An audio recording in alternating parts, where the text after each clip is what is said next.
Staccato in music can drastically change how your music sounds. Here's a short piece of music that I composed with no staccato markings.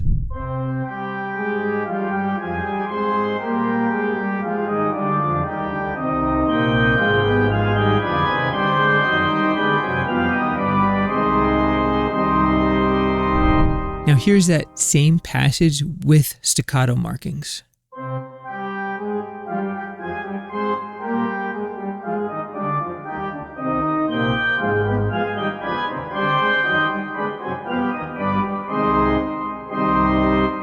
You probably already hear the difference between each of these versions, but I took it a step further, and in order to demonstrate staccato with a more practical example, I decided to compose my second fugue in staccato with MusicJotter. So I'm gonna tease you with just the intro of this fugue.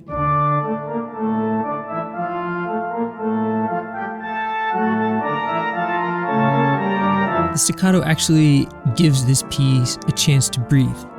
In fact, if I took away all the staccato markings, this piece would actually sound a little strange because I compose it with staccato in mind.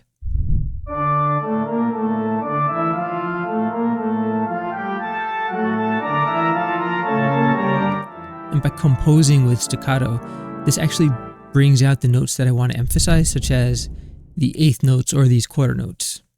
And without staccato, all these notes really are going to blend in, and the color, mood, and idea of this piece will just completely be lost. So what exactly is staccato then? Take half the duration of the note, and then you add a slight amount of force to that note. For example, if a quarter note is to be played in one beat, the sound of that quarter note is played in half of a beat with a slightly sharper attack.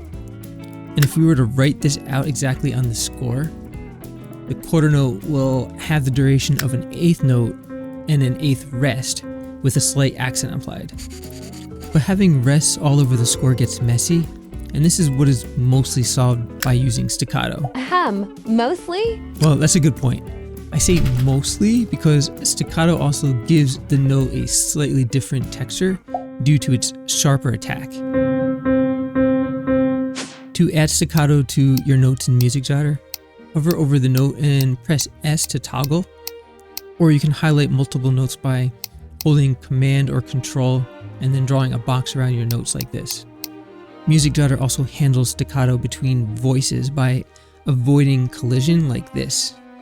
And watch until the end of this video because I'm going to link to you a fun little video that I created that demonstrates this to you. So my second fugue demonstrates a couple of concepts.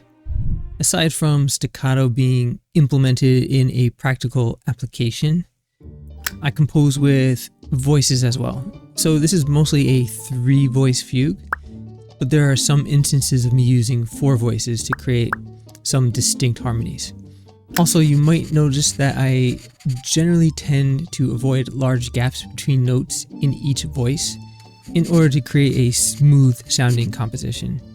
And to create better voice leading, I try my best to avoid parallel octaves and fifths. And this technique will actually keep the harmony sounding more natural and less boring. I also got more adventurous with my key changing this time. And all these techniques that I mentioned should keep this piece sounding interesting. But what I think doesn't matter. What do you think? Oh, and before we listen, I'm wondering if you've been liking my shorter videos. Let me know by